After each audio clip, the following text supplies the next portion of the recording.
ஒரு விளையாட்டு வீரரை கொண்டாடணும்னு நினைச்சதே கிடையாது. ஏன்னா இந்த உலகம் பல்வேறு மேடைகளில் அவங்களால தலை நிமிக்கும். ஆனால் அந்த விளையாட்டு வீரன் வெற்றி பெற்றதுக்கு அப்புறம் தலை நிமிறதுக்கு வாய்ப்பே இருக்காது. ஒரு விளையாட்டு வீரன் கடந்து வந்த பாதையை கேட்டோன்னா அது கேட்கும் போது நம்ம கண்ணில் தண்ணி வரும். ஏன்னா அவங்க கடந்து வந்த பாதை அவ்வளோ எளிமையான பாதையாக இருக்காது. ஆனால் அவர்களை அங்கே கொண்டாடுறதுல பல சிக்கல்கள் இருக்கு. அவங்கள சரியான முறையில் யாரும் வரவேற்க மாட்டாங்க. அவங்க வெற்றி பெற்றதுக்கான அங்கீகாரத்தை யாரும் கொடுக்க மாட்டாங்க. இன்னைக்கு இந்த பாக்ஸிங் ரெஸ்லிங்கில் பெரிய பெரிய மெடல் அடித்தவங்க ரயில்வே டிபார்ட்மெண்ட்டில் கூட்ஸ் அண்ட் கேரேஜ் டிபார்ட்மெண்ட்டில் ஒரு சாதாரண லேபராக இருக்காங்க. நிறைய கிட்ட சொல்லிட்டே இருப்பேன், எத்தனை காலத்துக்கு தான் இந்த ஸ்போர்ட்ஸ் பர்சன்ஸ் ப்ளூ இங்கில் கூட சைன் பண்ண முடியாத இடத்துல இருக்கணும்.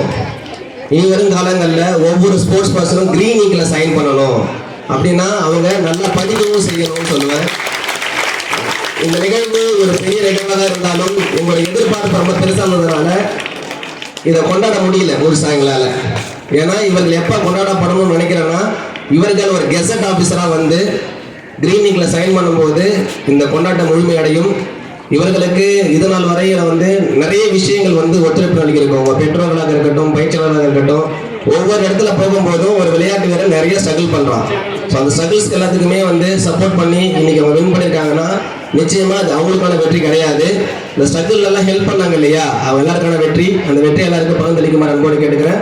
மீண்டும் ஒரு முறை விளையாட்டு முறைகளுமே மனோபலம் கொண்ட மனிதர்களை உருவாக்கும்.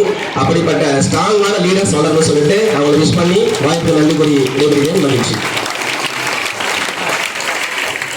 தொடர்ந்து மோகனவர்களுடைய பயிற்சியாளர் ஒரு வார்த்தைகள். அனைவருக்கும் வணக்கம்.